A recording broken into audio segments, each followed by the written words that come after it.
Hi friends, எல்லாருக்கும் வணக்கம். நான் உங்கள் Kavi. Welcome to Kavithana media.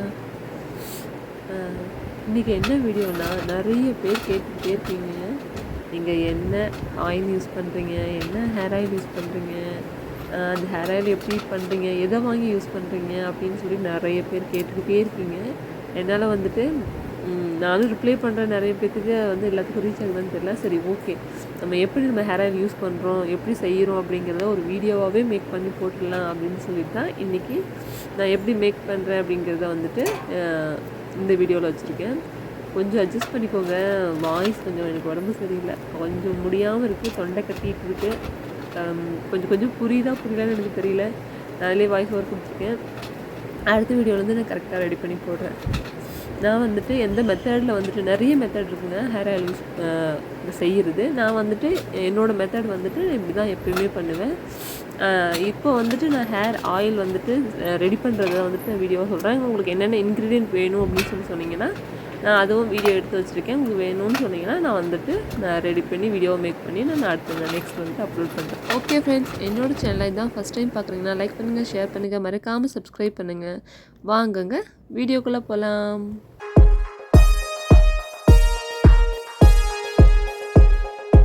நம்ம என்ன ஃபஸ்ட்டு ரெடி பண்ணுறதுக்கு முன்னாடி நம்ம செஞ்சு வச்சுருக்கோங்களா அந்த இன்க்ரீடியண்ட் அதை ஃபுல்லாமே வந்துட்டு நல்லா ட்ரை ஆக்கிடணுங்க. அதில் சுத்தமாக தண்ணியே இருக்கக்கூடாது.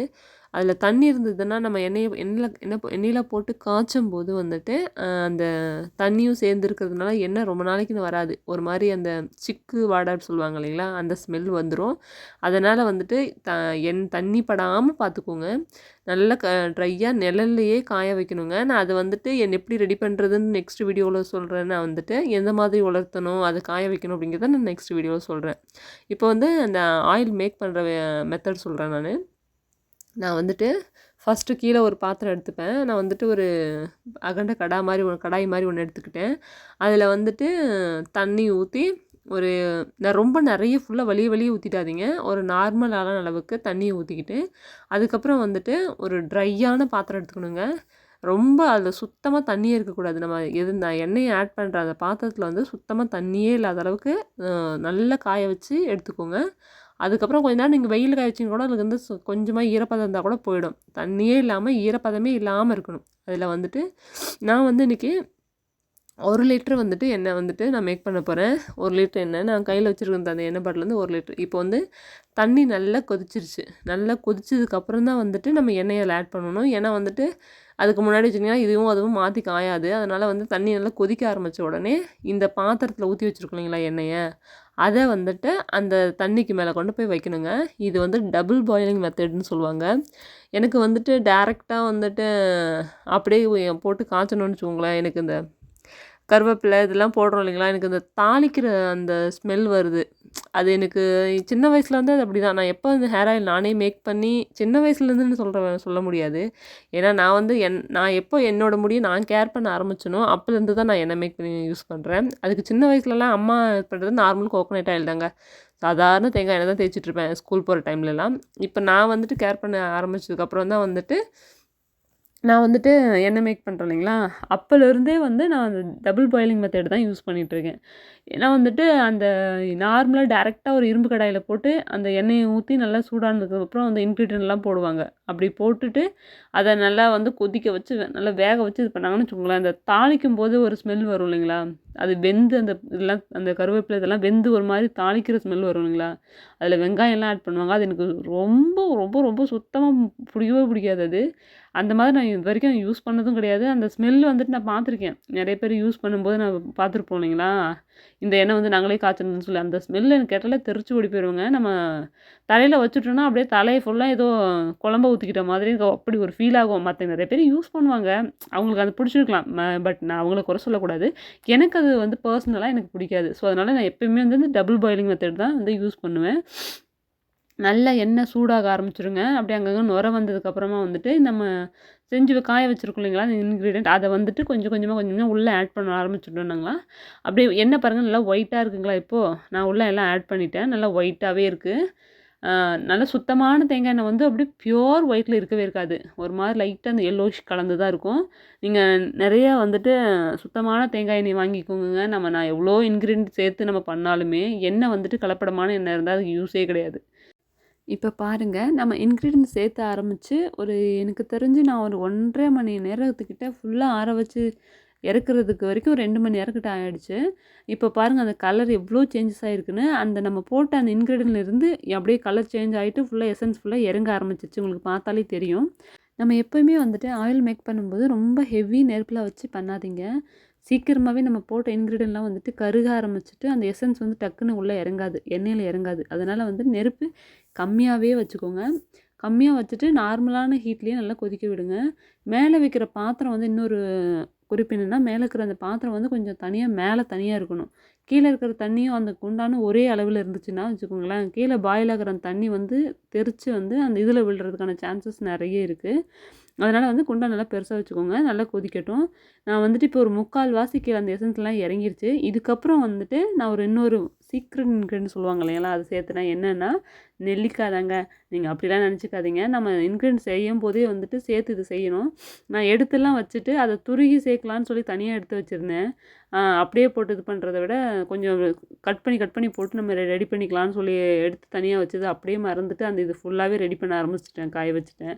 அதுக்கப்புறம் தான் ஐயோ நம்ம நெல்லிக்காவே சேர்த்தலையேன்னு சொல்லிட்டு தனியாக அதை துருகி அதுக்கப்புறம் வந்துட்டு அதில் இருக்கிற அந்த ஈரப்பதத்தை மட்டும் ட்ரையாக கொஞ்சம் காய வச்சுட்டு அதுக்கப்புறம் அதுவும் வந்துட்டு அப்படியே அந்த இதில் சேர்த்துருக்கேன். நம்ம டேரெக்டாக ஸ்டார்டிங்லேயே சேர்த்துருந்தோன்னா நெல்லிக்காய் வந்துட்டு சீக்கிரமாகவே வந்துட்டு அந்த எசன்ஸ் இறங்குறதுக்கு முன்னாடியே நெல்லிக்காய் வந்து கருக ஆரம்பிச்சிருக்கும். ஸோ அதனால் வந்துட்டு அது 3/4 வந்துட்டு நல்லா பாயில் ஆகி அந்த இதெல்லாம் கீழே இறங்குனதுக்கப்புறம் வந்து நான் நெல்லிக்காய் ஆட் பண்ணுறேன். இப்போ நெல்லிக்காய் வந்துட்டு கோல்டன் ப்ரௌன் சொல்லுவாங்க இல்லைங்களா, அந்த அளவு வர வரைக்கும் நம்ம அந்த சிம்லேயே வந்து வச்சு நல்லா கொதிக்க வைங்க. உங்களுக்கு ஒன்று பொறுமை ரொம்ப அவசியங்க. எண்ணெய் வந்து டக்குன்னு காய்ச்சி டக்குன்னு தேய்க்கணும்னு நினச்சிங்கன்னா சத்தியமாக முடியாது. உங்களுக்கு நிதானம் எவ்வளோ தேவையோ அந்த அளவுக்கு பொறுமை இருந்தால் தான் நம்ம எண்ணெய் கரெக்டாக எடுக்க முடியும். நீங்கள் வந்து டக்குன்னு வேலையாகணும்னு சொல்லிட்டு நிறைய நெருப்பு வச்சு பண்ணிங்கன்னா சீக்கிரமாக கறியிடும், எசன்ஸ் இறங்காது. ஸோ அதனால் பொறுமையாகவே கம்மி நெருப்புலேயே வச்சு பண்ணுங்கள். இப்போ பாருங்கள், ஓரளவுக்கு வந்துட்டு ஃபுல்லாகவே எல்லாம் இறங்கிடுச்சு. எசன்ஸ் ஃபுல்லாகவே இறங்கி அப்படியே எல்லாமே நல்லாவே வந்துடுச்சு. ஃபுல்லாகவே கீழே இறங்கி வந்துடுச்சு. இது ஒரு பக்கம் காய்ச்சிட்டு இருந்தேன்னா பக்கத்தில் வந்து தம்பி வேற ஏஞ்சிக்கிட்டாங்க 2 பேரும். பால் வேணும்னு ஒரே அடம். சரி ஓகே, அவங்களுக்கும் அப்படியே பால் வச்சுருவோன்னு சொல்லிட்டு இதுக்கு எண்ணெய் ஒரு பக்கம் காய்ச்சிட்டு ஒரு பக்கம் பால் வச்சுருக்கேன். நீங்கள் தப்பாக எடுத்துக்காதீங்க. என்னடா எண்ணெய் காய்ச்சும் போது பாலெல்லாம் சேர்த்து பண்ணுறாங்க போலன்னு நினச்சிக்காதீங்க. அது தனி, இது தனி. அதில் வந்து பால் காய்ச்சும் போது பொங்கி இதில் விட்டுறாதீங்க. அந்த மாதிரிலாம் எதுவும் பண்ணிடாதீங்க. இதில் தண்ணி ஒரு சொட்டு கூட படக்கூடாது. எண்ணெய் வந்துட்டு சுத்தமாக கெட்டு போயிடும். ரொம்ப நாள் வச்சு நீங்கள் யூஸ் பண்ண முடியாது. தண்ணியே இல்லாமல் பார்த்துக்கோங்க. நீங்கள் எண்ணெய் காய்ச்சுறீங்கன்னா ஓனாக காய்ச்சுறீங்கன்னா நீங்கள் அந்த மாதிரி பார்த்துக்கோங்க. தம்பிக்கு பால் காய்ச்சி அவங்களுக்கு வந்துட்டு கலக்கி கொடுத்தாச்சு. நீங்கள் என்ன சர்க்கரை யூஸ் பண்ணுவீங்கன்னு மறக்காமல் எனக்கு சொல்லுங்கள். நான் நாட்டு சர்க்கரை யூஸ் பண்ணுறேன். நாட்டு சர்க்கரை யூஸ் பண்ணால் அவங்க விரும்பி குடிக்கிறாங்க பால். கொஞ்சம் ஒயிட் சுகர் யூஸ் பண்ணுறத விட இதை யூஸ் பண்ணும்போது கொஞ்சம் நல்லா குடிக்கிறாங்க. வேறு எதுவுமே ஆட் பண்ணுறது கிடையாது. இப்போ பாருங்கள், ஓரளவுக்கு அந்த கோல்டன் கலர் வந்துருச்சு. உங்களுக்கு பார்த்தாலே தெரியும். இப்போ பாருங்கள் எண்ணெயோட கலர் என்ன கலரில் இருக்குதுன்னு. ஃபஸ்ட்டு நம்ம பார்க்கும்போது ஒயிட் கலரில் இருந்தது. இப்போ பாருங்கள் ஃபுல்லாகவே ஒரு மாதிரி க்ரீனிஷ் கலந்து ஒரு டார்க் பிளாக் கலரில் மாறிடுச்சு. ஏன்னா நம்ம இன்க்ரீடியண்ட்டோட எசன்ஸு எஃபெக்ட் அப்படிங்க. ஏன்னா எனக்கு வந்துட்டு ஒயிட் ஹேர்ஸ் வந்துட்டு இருக்குது. ஒரு மாதிரி எனக்கு என்ன சொல்லுவாங்க அதை, க்ரே ஹேர் சொல்லுவாங்க இல்லைங்களா, அந்த மாதிரி ரொம்ப டார்க்காக இருக்க மாதிரி இருக்கணுன்றதுக்காகவே நான் வந்துட்டு இந்த இந்த இது இன்க்ரீடியன்ட் யூஸ் பண்ணுறதுனால என்னோடய ஹேர் வந்துட்டு ரொம்ப சாஃப்டாகவும் இருக்கும். இந்த எண்ணெய் எனக்கு ரொம்ப பிடிக்குங்க. நம்ம முடி நல்லா சாஃப்டாகவும் காமிக்கும், சிக்கு இல்லாமல் மேக்ஸிமம் காமிக்கும். அதுக்கப்புறம் வந்துட்டு சிக்கு இல்லாமல் இருக்கிறத விட ஹேர் ஃபால் இதெல்லாமே கண்ட்ரோல் பண்ணும். முடியும் நல்லா அழகாக கருப்பாக காமிக்கும்.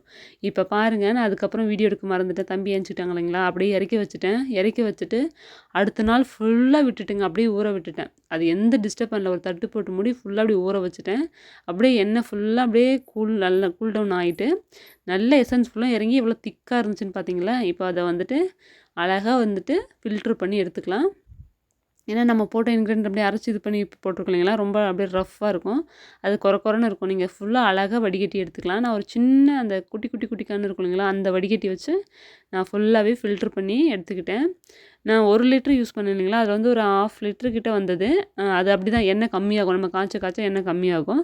இப்போ பாருங்கள் ஃபுல்லாக வந்துட்டு நான் வடிச்சு வச்சுட்டு காமிக்கிறேன். எவ்வளோ பிளாக்காக இருக்குதுன்னு நீங்களே பாருங்கள். அப்படியே வீடு ஃபுல்லாகவே பயங்கர வாசனைங்க. நிஜமா நீங்க நம்ப மாட்டீங்க. நான் எண்ணெய் காய்ச்சறது வந்துட்டு மாமா வந்து ஒர்க் போயிட்டாங்க இல்லைங்களா, அவங்க வந்து வீட ஓப்பன் பண்ண உடனே, "என்ன எண்ணெய் காய்ச்சிட்டியா?" அப்படின்னு கேட்டாங்க. ஏன்னா நம்ம அது மூடி வச்சு தான் ஒரு ஓரமா எடுத்து தம்பிங்கலாம் கவுத்து விட்டுருவாங்கன்னு சொல்லிட்டு, நான் தனியா டிஸ்டர்பே இல்லாம எடுத்து ஒளிச்சு தான் வச்சிருந்தேன். மறைச்சு வச்சிருந்தேன். அப்படி இருந்தும் அந்த ஸ்மெல் அவ்ளோ ஸ்மெல்லுங்க. வீடு ஃபுல்லா பயங்கர வாசனை. இந்த கருவேப்பிலை, இந்த போட்ட இன்கிரீடியன்ட் எல்லாமே அவ்ளோ வாசனையா இருந்தது. கையில ஊத்தி காமிக்கிறேன் பாருங்க. ஆனா பிசு பிசுன்னு இருக்காது. அது ஒரு பெனிஃபிட்டுங்க. ரொம்ப பிசு பிசுன்னு நம்ம விளக்கெண்ணெய் யூஸ் பண்ணா பிசு பிசுன்னு இருக்கும் இல்லைங்களா, அந்த மாதிரி இருக்கவே இருக்காது. ரொம்ப சூப்பராவே இருக்கும். நான் வந்துட்டு இன்னொரு டைம் அடுத்த வீடியோல வந்துட்டு அத எப்படி யூஸ் பண்ணுறதுன்னு சொல்லிட்டு நான் மறக்காம உங்களுக்காக வீடியோவா மேக் பண்ணி போடுறேன். இது வந்து இந்த எக்ஸ்ட்ரா அந்த திப்பின்னு சொல்லுவாங்க இல்லைங்களா, அது. ஓகே ஃப்ரெண்ட்ஸ், நான் வந்துட்டு ஒரு அழகான ஒரு பாட்டிலில் ஸ்டோர் பண்ணி வச்சுக்கிட்டேன். கைப்படாமல் இருக்கிற மாதிரி அழகாக ஸ்டோர் பண்ணி வச்சுக்கிட்டேன். இதை வந்துட்டு மேக்ஸிமம் வந்துட்டு ஒரு 2 மந்த்ஸ் 3 மந்த்ஸ் அவ்வளோதான் வரும் எனக்கு. அதுக்குள்ளேயே காலி பண்ணிவிடுவேன். ஓகே ஃப்ரெண்ட்ஸ், கண்டிப்பாக இந்த வீடியோ உங்களுக்கு யூஸ்ஃபுல்லாக இருக்கும்னு நினைக்கிறேன். யூஸ்ஃபுல்லாக இருந்தால் மறக்காமல் கமெண்ட் பண்ணுங்கள், லைக் பண்ணுங்கள், ஷேர் பண்ணுங்கள். என்னோட சேனலுக்கு சப்போர்ட் பண்ணுங்கள். தேங்க்ஸ் ஃபார் வாட்சிங். பாய், டாடா.